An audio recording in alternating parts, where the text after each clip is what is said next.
Bonjour, bonjour.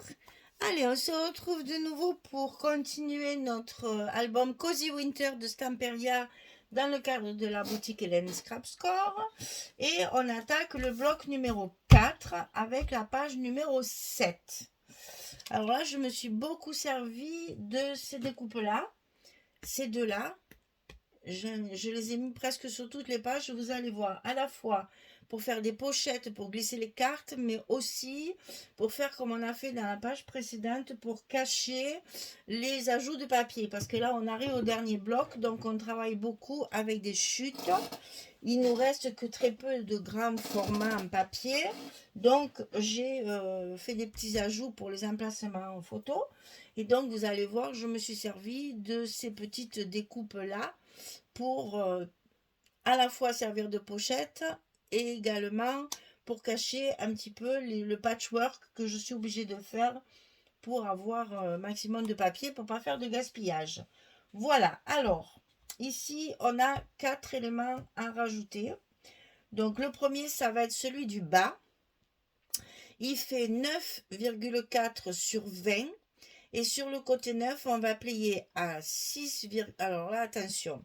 Pourquoi 6,9? Ben, parce que j'ai une chute de papier comme ça. Hein, et ça me fait justement mesure. Maintenant, vous pouvez mettre 7 et 7,5. Ça, c'est moi qui marque exactement. Si vous faites le même que moi, vous allez avoir des chutes de papier comme ceci. Voilà. On a deux chutes comme ça. Et pour les utiliser, pour pas gaspiller le papier, j'adapte mon rabat au reste de mon papier. C'est toujours pareil, je pars toujours de mon papier. Donc voilà pourquoi c'est 9,4 et j'ai 6,9 et 7,4 pour mon petit gousset d'un demi-centimètre. Et là, j'ai 20 centimètres. C'est toujours pareil, j'utilise un maximum le papier. Je déteste gaspiller le papier et avoir des chutes de papier à n'en plus finir plein mes tiroirs qui après sont pas toujours utilisés. Donc là, je fais dans le dernier bloc, c'est souvent comme ça. J'adapte ma structure à mon papier qui me reste pour justement ne rien gaspiller. Voilà, vous savez tout. Donc ici, le petit rabat en bas. Ensuite, on va faire celui du haut. Donc celui-ci, 17,5 sur 20. Et sur le côté 17,5, je vais plier à 15 et à 15,5. Là, j'ai toujours mon petit gousset d'un demi-centimètre. 17,5, 20, 15, 15,5. Ici, je le mets ici en haut de mon bloc. Donc là, j'utilise les dernières graines de feuilles, si vous voulez, qui me restent. Donc les 20-20, les 30-30, tous les gros morceaux qui me restent vont m'être utiles pour mes dernières pages.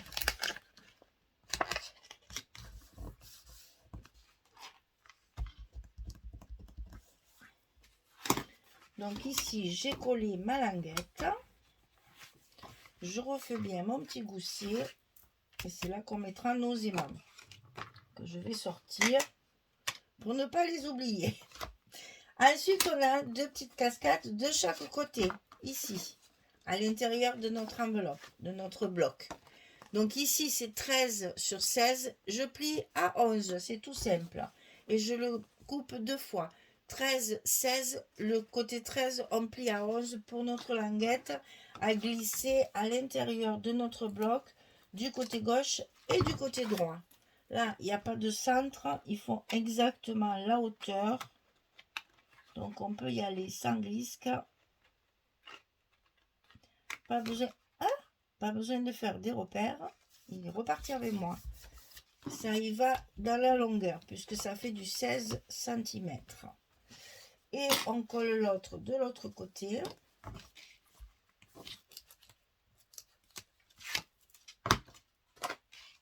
À droite, à l'intérieur de notre enveloppe, de notre bloc. Et voilà, la page numéro 7, la structure est finie. On n'a plus qu'à positionner nos aimants de fermeture. Donc là, on a largement la marge. Donc je vais le coller ici.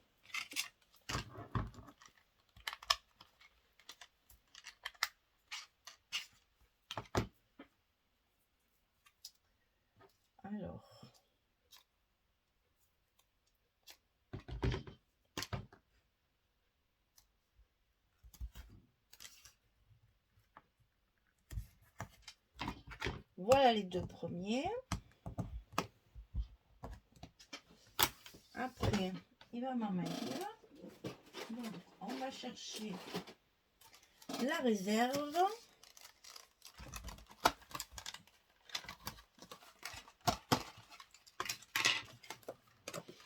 On sort un paquet neuf. Et comme ça, on a le matériel pour continuer à travailler. Alors, on coupe nos petits scotch.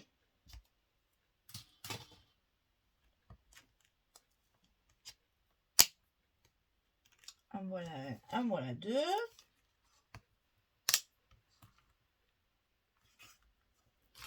On ferme donc notre page en faisant attention à nos goussets, que tout soit bien en place. Et quand on est en place, on appuie sur nos scotch, on ouvre délicatement et nos émails sont collés à la bonne place. Voilà. Alors, les papiers. J'ai donc utilisé à l'intérieur de ces petits rabats les chutes de papier. Donc là, je vais avoir ceci. Alors, comme d'habitude, j'aime pas trop ce genre de mélange là. Donc, j'ai utilisé les petites cartes de la collection. Alors, attention, moi, je coupe quand même mon papier de base à la dimension des photos françaises. C'est-à-dire là, j'ai 8 sur 11 pour pouvoir coller une photo 7,5, 10. Et donc, les petites cartes, forcément, sont un petit peu plus petites. Moi, perso, ça ne me gêne pas parce que de toute façon, c'est à l'intérieur. Donc, je vais coller ça comme ceci pour pouvoir glisser ma photo dessous. Et ça me sert de pochette en fait. Donc là, comme ça, je vais vous montrer comment je fais. Je vous ai déjà expliqué sur d'autres pages. Mais là, je vais vous expliquer comment je colle, puisque les autres, elles étaient déjà collées.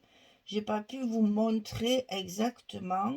Donc, je vais le faire avec celle-ci pour vous faire voir comment je procède pour que mes découpes de die me servent de pochette, de stop en fait, hein. Voilà, ça me sert de stop pour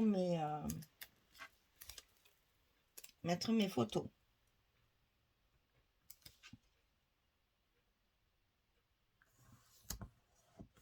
Voilà, donc ça c'est fait.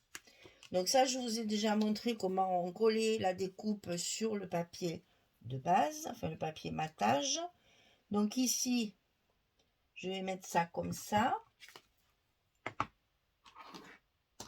On va préparer son matériel pour pas faire de faux gestes là. On met ça à sa place. On glisse la carte à sa place ici. Voilà. J'attrape l'ensemble. Et vous voyez, tout ce qui dépasse, je vais mettre de la colle dessus. Comme ça, je suis sûre d'être bien positionnée pour ma carte.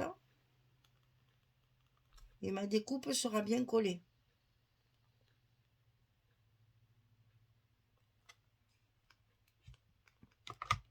Évidemment, je ne lâche rien pour que ça reste bien en place. Et je n'ai plus qu'à remettre l'ensemble.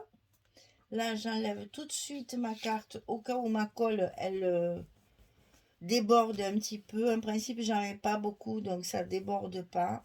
Je vais laisser sécher et après, je mettrai ma carte. Je fais la même chose de l'autre côté ici. Ensuite, ici, j'ai découpé donc mes derniers papiers grande surface là. Et donc là, j'en ai mis une grande. Là où je vais glisser ma carte pareil. Si j'ai procédé de la même façon, mais là c'est une carte 11-16 pour pouvoir y mettre une photo 10-15. Là c'est comme ça. Dessus j'ai utilisé le papier avec l'horloge, c'est une merveille cette horloge, elle est trop belle. Et pour la souligner, je lui ai mis une découpe ici, matée en vert pour faire ressortir la découpe. Et c'est ce qui sera sur ma page d'accueil ici. Ensuite, ça c'est pour le dessus, ça c'est à l'intérieur. Donc là c'est pareil, j'ai utilisé un papier de fond. Quand je dis papier de fond, ce sont des papiers où il n'y a pas d'image comme là-dessus. Voilà, je ne vais pas faire ça avec... je fais pas ce genre de travail avec les images comme ça. Donc là, je mets un papier où il n'y a qu'un fond, assorti bien sûr, mais où il n'y a pas d'image. Et donc j'ai fait pareil. J'ai mis la plus grande de découpe et je glisse ma carte à l'intérieur. Donc c'est encore une carte 11-16. Donc voyez, il vous faut deux cartes 11-16 et deux cartes 8-11. Voilà, je vous ai tout dit, je colle tout ça et je reviens vers vous. À tout de suite. Voilà, ma page numéro 7 est terminée. Donc là, j'ai le rabat comme ceci, donc avec ma décoration qui s'ouvre ici. Le petit rabat du bas où j'ai encore ajouté la partie ici autour du centre pour justement me faire une jolie bordure pour pouvoir y mettre soit un sentiment, soit je vais le dire, un die cut pour pouvoir le mettre ici. Et ensuite, donc là, j'ai mis mes deux pages préférées, on va dire. Donc la partie fauteuil avec le sapin derrière. Et vous voyez, là, ça fait continuité. Parce qu'ici, vous avez le même cadeau. Et donc, ça fait, j'ai reconstitué en fait deux pages qui n'ont rien à voir l'une avec l'autre, mais c'est pas grave. Je trouvais qu'elles allaient bien ensemble. Donc voilà, ça vous fait une jolie perspective de Noël. Et donc ici la petite carte, ici la petite carte et ici la photo 10-15 avec la grande carte 11-16. Donc là vous avez deux photos 10-15, deux photos 7,5-10 et après à vous de voir. Moi là j'ai mis des beaux papiers donc je mets rien bien sûr et ensuite on ferme notre bloc comme ça. Voilà, la page numéro 7 est terminée. Et on va enchaîner directement sur la page numéro 8, qui est également assez simple. Donc, nous avons un rabat à gauche, un rabat à droite et une pochette en bas du bloc. Toujours pareil ici. Alors, on commence par notre pochette. Donc, pour la pochette, vous voyez ici, pour vous expliquer que je fais de la récup de papier. Cette page-là, c'est une page 20-20. Vous avez l'horloge au milieu et ceci en bas de la page, comme ceci. Voilà votre page 20-20 en entier, comme elle est dans la collection. Donc, j'ai utilisé celle-ci de ce côté. Vu que mon rabat était complètement caché dessous, je n'ai pas voulu mettre ça, sinon je cachais mes horloges. Donc, j'ai mis un autre morceau qui me restait identique à celui-là d'ailleurs, pour faire mon petit rabat de fermeture. Mais cette partie-là, qui est trop belle, c'est quand même dommage. J'ai donc, sur la page numéro 8, fait ma pochette en fonction de mon papier qui me reste pour pouvoir mettre justement ma pochette comme ceci et récupérer mon papier avec mes deux horloges. Je fais toujours ma structure en fonction des papiers qui me restent, surtout là, sur le dernier bloc et encore plus sur la page numéro 8 où alors là il faut vraiment faire avec ce qui reste. Donc là la pochette elle fait 24 cm sur 6 et du côté 24 on plie à 2, on plie à 22 et on a notre pochette suffisamment grande pour y glisser une carte à l'intérieur. Donc là toujours pareil, mon scotch rouge 6 mm que je mets pour consolider le bas de mes pochettes. Je sais, je rabâche, je répète toujours pareil. Mais si je ne le dis pas, les personnes qui viennent pour la première fois ou celles qui ne l'ont jamais entendu vont me poser la question. Alors, comme ça, au moins, la réponse est déjà dans la vidéo. Comme ça, vous voyez, tout le monde est à la même enseigne, même celles qui arrivent tout juste. Elles ont déjà les détails de la structure et du matériel. Donc ici, bien entendu, il y a une pochette qui dit pochette 10 cartes. Donc là, une carte 10-15. Ensuite, on va avoir ici un rabat sur la gauche. Alors, ce rabat, il fait 20,5 sur 16. Et du côté 20,5, on va plier à 18 et à 18,5 pour obtenir notre petit gousset d'aisance. Et ce rabat, on va le coller à gauche. Que je vous rappelle qu'on est sur une page verso et que donc comment on appelle ça, la reliure est à droite et qu'il vaut mieux faire les grands rabats comme ça sur l'ouverture de l'album. C'est plus confortable pour le feuilleter que de faire des gros rabats du côté de la reliure. Donc ici 20,5, 16, 18, 18,5. Hop, ici. Et de l'autre côté, on va faire 15,5, 16. Et sur le côté 15,5, on plie à 13 et à 13,5. Toujours petit gousset d'un demi-centimètre, 13, 13,5. Et ça, on le colle bien évidemment à l'intérieur de notre bloc, côté droit. Et là, on le met bien le long de la première pliure du gousset. C'est la même largeur, ça va tout seul. Et ça se colle comme ceci. Alors, à l'intérieur, donc ici on a 10 pochettes, il faut une carte. Ici, au lieu de faire des pochettes, je me suis servi de découpe. Donc ici, j'ai utilisé celle-ci. Et je l'ai mise en guise de pochette pour une carte 11-16. On la met en paysage. Ici, j'ai utilisé la même, toujours la petite ici. Je l'ai utilisée également en pochette, comme ceci. Alors là, j'ai un peu triché. Parce que j'avais pas mon papier ici, il va pas jusqu'en bas. Alors, j'ai mis une chute de papier ici en bas pour compléter ma page. Et ma bordure, je ne l'ai collée que sur la petite chute de papier du bas. Donc ici, du coup, ça me fait pour enfiler ma petite carte. Et c'était une des dernières, je les ai toutes utilisées.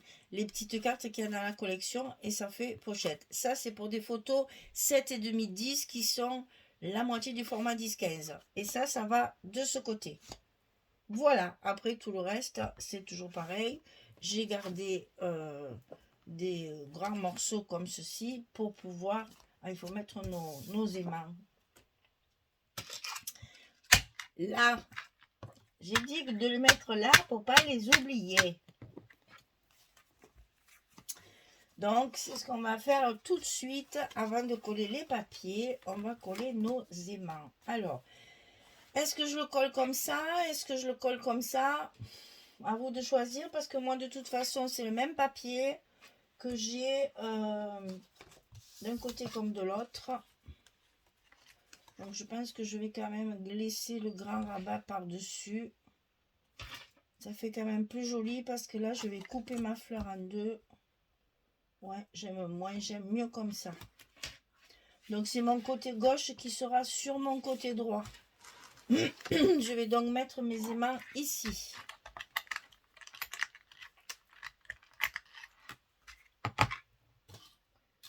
Je sais, c'est pas très marrant de devoir coller des aimants, c'est toujours pareil, je sais. Mais bon, qu'est-ce que je ferai pas pour rester avec vous un peu plus longtemps? Parce que sinon, si mes vidéos sont trop courtes, je suis en manque. Mes abonnés, j'en ai besoin de savoir qu'elles sont là près de moi quand je fais du travail. Je me sens moins seule. Alors, ici, on les met à l'envers. Hop là. Ici, on en met un autre. Et on va pouvoir fermer notre album correctement. Hop. Comme ceci. Attention au gousset. Attention d'être bien en face. Que les angles de vos pages ne dépassent pas d'un côté ou de l'autre. C'est pas très heureux à l'œil. Donc, il vaut mieux faire très attention. Voilà. Hop, c'est fermé. Allez, je colle mes papiers et je reviens vers vous pour vous montrer un petit peu ce que ça va donner une fois terminé. À tout de suite. Voilà, j'ai terminé de coller ma page numéro 8. Alors, donc, elle s'ouvre comme ceci, avec ici une pochette, enfin une fausse pochette avec la découpe là, pour la photo 10-15. Ici, une petite photo 7,5-10 dans la pochette. Et ici, dans la pochette, encore une photo 10-15. Alors là, je voulais vous montrer. Il me restait une chute de papier avec ce design. C'est ça, c'est la collection 30-30. Ça, c'est la collection 20-20. Ça me gênait un peu qu'il y ait cette différence d'échelle. Là, les paquets sont beaucoup plus gros, forcément. Donc, vous voyez, j'ai collé, ça c'est encore ce que j'appelle les cache-misères. J'ai collé une petite chute de papier sur la jonction entre les deux papiers. Cette petite bande, je l'ai choisie dans un papier que j'ai utilisé pour ma carte. Donc, ça fait un rappel.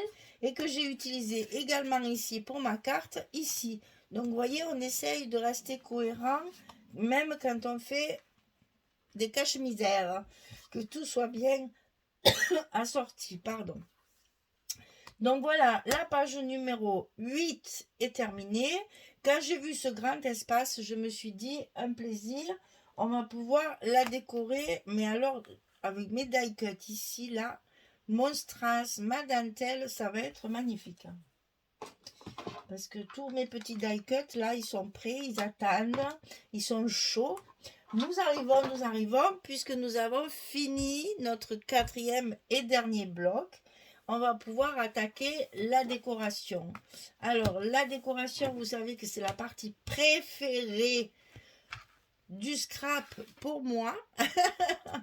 Donc, du coup, je vais me régaler parce que là, il y en a déjà une grosse partie de faite puisqu'on a utilisé nos découpes matées avec le papier assorti. Donc déjà, il y a de la décoration. Il va me rester les die cuts à coller, hein, puisque j'ai pris tout le paquet de die cuts, donc il y en a quand même pas mal. Ils sont très jolis parce qu'ils sont, c'est presque des chipboards, hein, ils sont très épais. Et pourtant, c'est du die cut, hein, puisque je dis pas de bêtises quand même. Alors, c'était où ça? Ah, ben, ah si, voilà, die cut, vous voyez, die cut, le Stamperia. Voilà. Donc, dans le sachet, ici, vous avez des die cuts, on dirait des chipboards. Ils sont très épais, vraiment costauds. Et quand vous collez ça sur vos images, ben, tout de suite, il y a du relief. Alors, donc, c'est beaucoup plus joli. Donc, voilà, c'est le sachet de die cut de la même marque, bien sûr, hein. Cozy Winter, Stamperia, die cut, etc. Voilà. Donc, vous avez tout vu. À l'attaque, on va pouvoir faire la décoration. Chouette, chouette, chouette. Voilà, et bien écoutez, le bloc numéro 4 étant fini, page numéro 8 finie, je vous laisse. Je me plonge dans ma décoration et dans mes petits tampons mots sentiments. Et je reviens vers vous pour vous faire une présentation finale de cet album terminé. Voilà, merci beaucoup. À très très vite. Au revoir tout le monde.